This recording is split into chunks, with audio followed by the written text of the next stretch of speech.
So Donald Trump constantly reminds voters that he is a businessman, not a politician, and his surge in the polls shows that voters like what they're hearing. So is being an outsider necessarily an advantage? Joining me now, a man who knows a lot about that, is Jesse Ventura, the former professional wrestler who became governor of Minnesota. He is now the host of Off the Grid on Aura TV. Jesse the Body Ventura, thank you very much for joining us. You have been friends with Trump for many years. You're an outsider who ran for public office and won. Do you think Trump can pull this thing off? I think he certainly has the opportunity to do so. But remember something also. I ran and was mayor of the sixth largest city in the state of Minnesota for 4 years also. So I really held political office before I became the governor for 4 years as a suburban mayor. But can he do it? He certainly has to be reckoned with because of his wealth. Donald Trump can't be bought off. The corporations aren't going to be able to pay him off like they do the Democratic and Republican candidates. They're in uproar over that. And that's the thing that's attractive about Trump, and the same with me. I couldn't be bought off either. I took no special interest money. I took no PAC money. The only thing I took were donations of $50 from regular citizens.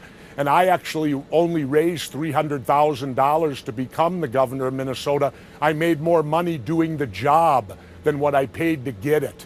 And I think that's why Trump has this opportunity, because I'm ecstatic over it, because he's throwing a wrench, and Bernie Sanders is throwing a wrench in the Democratic Party.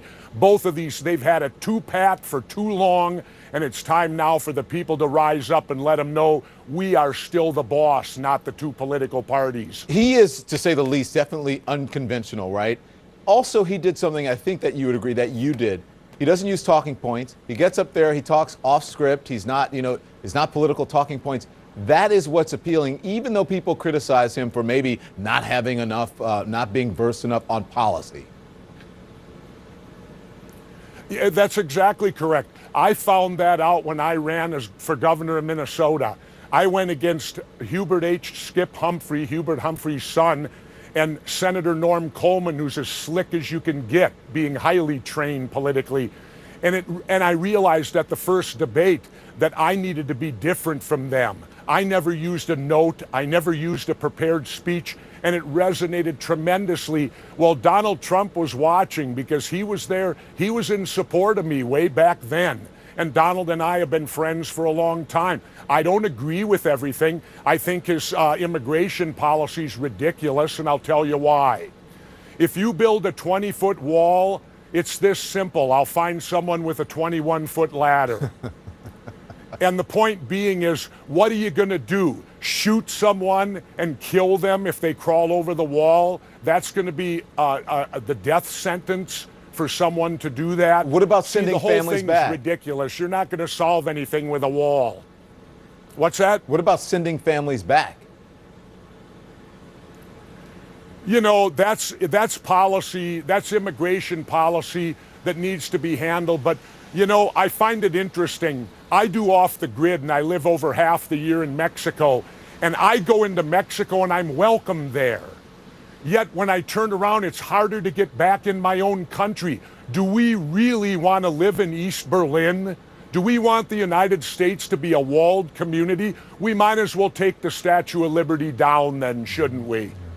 Listen, according to the latest CNN ORC poll, right, and it says voters trust Trump on key issues more than his competitors. But here's the thing. Almost 6 in 10, Jesse, 6 in 10 people say the GOP has a better chance with someone else on the ticket. How do you read that? I'm not sure, because like I said, I've taken on both parties twice, and I've beaten them twice as a complete independent, as a third-party candidate. All I know is that they're being infiltrated and they're being ripped apart right now from the cozy cushion they've had for 30 to 35 years, and I love it. I couldn't be happier, Don, to see the turmoil in both of these two political parties. They need a wake-up call. We need a revolution. When I say revolution, it doesn't have to be violent. It can be at the ballot box. I think most people, I'm picking up what you're putting down. So, you know, Trump, he's gotten into hot water over his Megyn Kelly blood comments, some other comments, including his remarks on Mexican immigrants. Senator John McCain's a POW Wait a remark. minute. Go for it. Wait a minute. Megyn Kelly She used a quote, as I understand it, from Donald Trump's television show. And she calls that journalism. That's like you using a quote from when I did a pro wrestling interview. Come on, you're entertaining. That's his job. You can't take a quote from The Apprentice show and use that to define a man. Look at Trump's record. The way I understand it, women get equal pay under Donald Trump. Okay, but why is that? Isn't, when you're running for president, I mean, isn't everything is out there? And part of it is seeing how you answer tough questions, and maybe some questions that you may deem to be unfair. Well, that's certainly, absolutely, that can happen. You guys have already said that I'm looking to be Donald's running mate. Well, that's unfair. I never said that. I simply said, gee, what would happen if he did take someone like me, the ultimate independent? Can you imagine what the Republicans would do with that? Well, you want to answer that? Are you looking? You said that you... And see, and it would be, and wait, it would be a smart move, because look at all the libertarian and independent voters I would bring with me. So wait a minute, All what the are you ones that saying? tell me to run for president. You're accusing us of putting the cart before the horse, and then you say something like that. What are we supposed to believe? Huh? You're supposed to believe exactly what you're getting. You're getting yourself thrown right back at you, courtesy of Jesse the Body.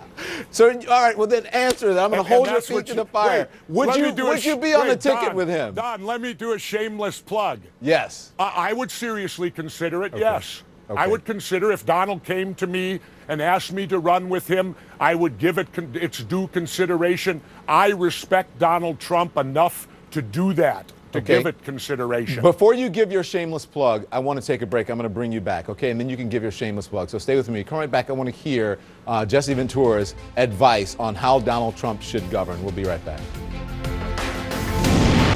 Donald Trump is a clear leader of the pack in the GOP race. He tops a new CNN poll with 24%. His nearest competitor, Jeb Bush, 11 points behind him. Back with me now, Jesse Ventura, former governor of Minnesota. All right, what's your shameless plug? What was that now? What I'm was, sorry, you said Don, you had it's a raining shameless here. plug. What's your shameless plug? Oh, my shameless plug is that I don't know what it is. We've taken a break. Go on. I can't remember. That's why people love you. Honesty. All right, listen, I want to play this clip from your show. It's called Off the Grid. Here's your response to all these candidates raising millions of dollars in campaign contributions. Watch.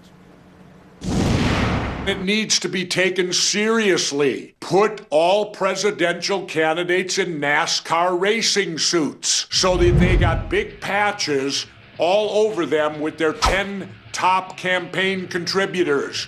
That way we as voters can clearly see who owns them, who finances them, and who their allegiance will be with, so that we can be educated voters when we walk into the polls.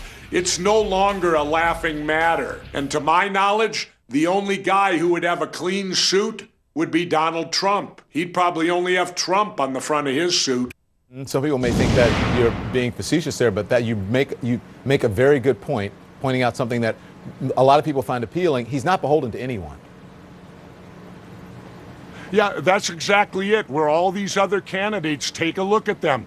You know, I make fun using the NASCAR analogy, the suits, but it's the truth, really. We need to know who really owns them, because they are nothing but puppets owned by the corporations. And it's like I've told people, if you have the Super Bowl every year and you go and you own both teams, or you bet on both teams, you can't lose, can you? Mm-hmm. Yeah, you're right. So listen, if Trump There you go. if he did become president, if you've bought off both sides, you're good to go. if he did become president, I have a feeling that he's not going to see eye to eye with anyone on Capitol Hill, something that I think you'd be familiar with from your own time as governor. So what advice would you give him, a President Trump, so he could govern effectively? Well, I think the advice I'd give him is to remember this. If he gets, or when he gets elected, if that happens, he's not the benevolent dictator. Not like you are when you're head of a corporation, where what you say goes. He's got to understand that government is a case of checks and balances, and people have to work together, and compromises have to happen. You are not a dictator like you are in the corporate or business world. And I think Donald must be aware of that. But if he's not aware of it, that would be my advice for him to be prepared for, is that preparation that he can't be like on his television show where he is the boss. Okay. There's other people involved that have power also. All right, I think it's important to talk about this. So can we switch gears now? And I want to talk about your defamation suit against Navy SEAL Chris Kyle, the late war hero, the movie American Sniper was based on. You were awarded $1.8 million in a defamation suit against his estate. Chris Kyle's widow is appealing, and she now has the support of 33 media outlets, including the New York Times and the Washington Post and others. What's going on here? Well, they want the ability to profit from wrongdoing. I won defamation and unjust enrichment awards.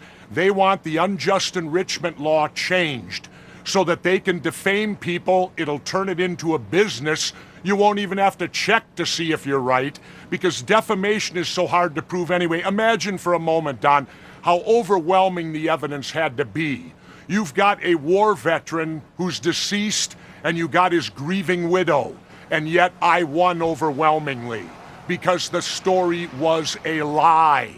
That is the truth of the matter, and they're trying to profit from wrongdoing now, and the media wants them to have the ability to do that. If they're successful, this won't just affect Jesse Ventura. This will affect everybody. It'll become a business for the media to defame and make money at it. And by the way, just so you know, Anderson Cooper owes me an apology because the widow hasn't cost her 1 cent.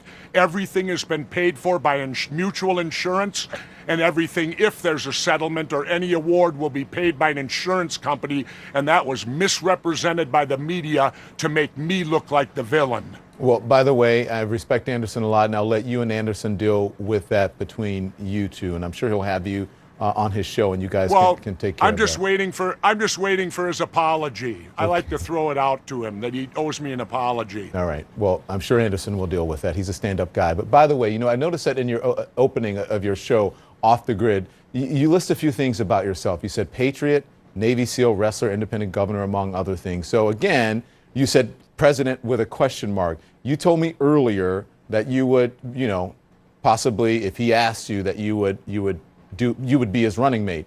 But what about president? Why president in that question mark? Are you throwing your hat in the ring for that as well? No, but it's always provocative to think about it. I don't know what tomorrow will bring. Next June, the Libertarians have their convention, and they choose their presidential nominee, and they have pretty much ballot access in all 50 states. So why would I get in now, Don? Mm-hmm. Get the pikers out of there. It's ridiculous. It's a big waste of money. And as you know, I'm fiscally conservative. I don't waste money when I run for things. If I were to enter, I would enter next June with the Libertarians, and I would wait till they're down to 2 candidates, the 2 parties. Then if you're allowed in the debates, you beat them in the debates, which I could do, and I could sneak in and be your next president. It's that simple. And you know what I'd run on, Don? I'd run on this. Because the Libertarians is exactly what it is, liberty. I would challenge the American people to elect the first president who doesn't belong to a political party since George Washington, the father of our country. So, wouldn't that be unique? And I think you could win on that alone. All right. Next time when you come on, say how you really feel. Jesse Ventura, thank you. I appreciate it, sir. Good luck. All right. Thanks, Don. I appreciate the time. Yep. Coming up, tough questions for Hillary Clinton.